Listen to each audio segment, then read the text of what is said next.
ఏదో బయటకు అనుకుని బాగా నవ్వేస్తున్నారు, కానీ తీసుకెళ్ళేది హాస్పిటల్కి. ఇక్కడ ఇంజెక్షన్ వేస్తున్నాడని మాడమొహం పెట్టేశాడు. మీరే చూడండి వాళ్ళ రియాక్షన్.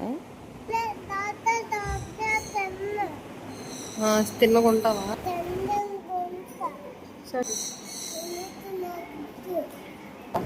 భయం లేదా? ఎక్కడుంది?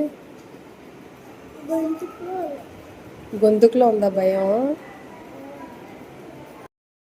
వీళ్ళు హాస్పిటల్ పని అయిపోయిన తర్వాత మా కాలేజ్కి వెళ్ళాము. వీళ్ళు కాలేజ్లో చేసిన హల్చల్ మామూలుగా కాదు. సో టీసీ లేదమ్మా, టీసీ అప్లై చేయమని లెటర్ రాయమన్నారు. సో దీనికి ఇక్కడ లెటర్ రాసేస్తున్నాను నేను. సో లెటర్ పని అంతా అయిపోయిన తర్వాత ఇంకా ఇంటికి బయలుదేరిపోయాము. సో లంకా గ్రౌండ్లో అయితే కన్స్ట్రక్షన్ మొదలైపోయింది. వినాయకుని పెట్టడానికి 1,00,000 శారీస్తో గణపతిని అయితే చేస్తున్నారంట. చూద్దాం ఎలా ఉంటుందో. సో ఇంకా ఆకలేస్తుంది. చికెన్ బాగా కొట్టించేసి ఇంక ఇంటికి వెళ్ళి బాగా వండుకొని తినేసాం. మధ్యలో ఐస్ క్రీమ్ కూడా తిన్నాము. సో చికెన్ తిని ఇలా ఉన్నామో లేదో మా ఫ్రెండ్ వాళ్ళ హస్బెండ్ మళ్ళీ కేఎఫ్సీ తెచ్చారు. మళ్ళీ అది కూడా తినేసాము. నాన్ వెజ్ ఎంతైనా మనకి లోపలికి వెళ్తుంది కదా. సో ఈరోజుకి వీడియో ఇంతే. నచ్చినట్టయితే లైక్ చేయడం మర్చిపోకండి. Bye bye.